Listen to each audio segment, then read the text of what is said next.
All right, our final section of notes on eggs, we're going to talk about preparation of eggs. Eggs should be cooked at moderate temperatures for limited amounts of time. There are several things that can happen if you overcook an egg. I'm sorry, I'm going to have to jump through this because I have a lot of images up here. So this is the process of hard cooking an egg. Now, the reason I didn't select an image is because I couldn't find one that was consistent.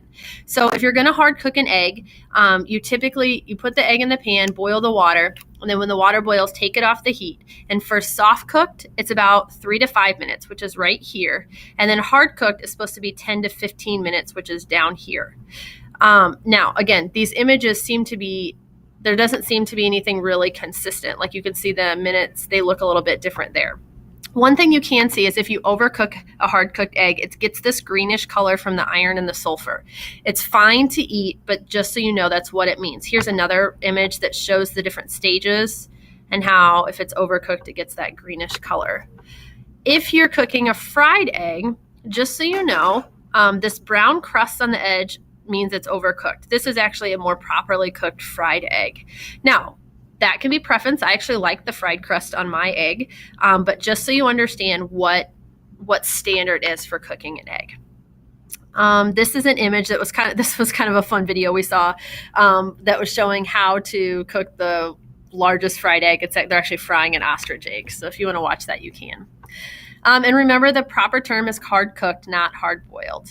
You can cook eggs on top of the stove, like fried or poached or scrambled or omelet. They can be cooked in the oven, which is a baked egg, or in the microwave. But remember, not in the shell. Make sure you take it out of the shell, or it could explode.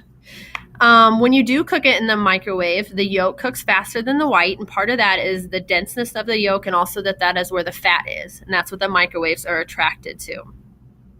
Okay, when cooking with eggs, they improve lots of things: color, flavor, nutrition, and texture. We've talked all about those kind of things. For the color, just let me clarify. If you're ever making a bread, sometimes they'll ask you to brush egg on the top, and that helps the browning. It helps give a glossiness to it, and that's where that comes from. The flavor comes from the fat. We looked at the nutritional value, and then we'll kind of explain the texture here. So things that eggs can do in recipe, they can thicken. Like if this is the process of, if you start with a basic just egg batter, and then as they cook, they start to coagulate or thicken. And then you see what is happening here. And they do that same thing when you use them in recipes. They help to thicken recipes. They bind or hold ingredients together.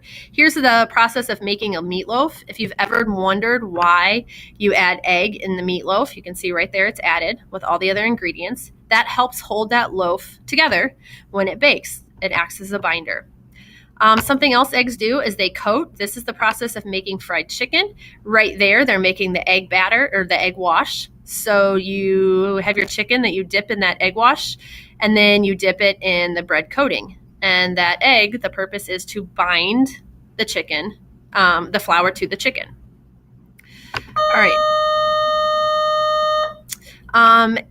Eggs also leaven, which means help something rise. The egg white is what the leavener is. The yolk actually prevents it from rising. This is the process of making an angel food cake. But this volume right here in the cake and that spongy texture comes from the egg whites. And this down here, it talks about how to whip egg whites to get that volume. And another thing that eggs do is emulsify, which means kind of hold stuff together. This is the process of making homemade mayonnaise. I don't know if you knew that there's eggs in mayonnaise. And this is showing how you would make mayonnaise and the purpose of having the egg in there. Otherwise, your mayonnaise would kind of separate out like oil and vinegar salad dressing and look like that. All right. 2 other egg products, we'll come back to this, that we want to look at, custard and quiche. So custard is just a blend of milk and eggs. So this is an example of a custard. Okay, it looks like pudding, right? It's a tender blend of milk and eggs. This is actually flan. And then another thing is quiche. And here's an example of a quiche. It's just an egg dish. You have a pie crust, and then you do a custard. So you do milk and egg, and then you add different fillings like meat, cheese, vegetables, and then you bake it. And that's a quiche. It's not quiche, it's quiche.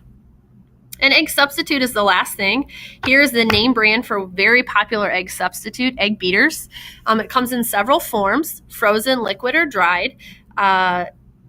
The purpose of this is it is much healthier. So a typical serving of egg beaters is about 30 calories and no fat and cholesterol, and it still has a significant source of protein. Lots of restaurants now will offer egg beaters, especially breakfast restaurants, and you can ask for the egg substitute. They might not have the name brand egg beaters, but you can ask for egg substitute. There are several different products. It can be made just from egg white. Sometimes they'll have some yolk in it for flavor. They have like Southwestern flavored ones. You can see right here, they're explaining 100% egg white. If there is a complete protein egg substitute, they have to add like a soy or something like that to make it a complete protein. A lot of them are incomplete. Just you'll have to read the label. And if there is fat in it, a lot of times that fat will come from a vegetable oil and not necessarily like the egg yolk. Okay. And that is the end of this unit.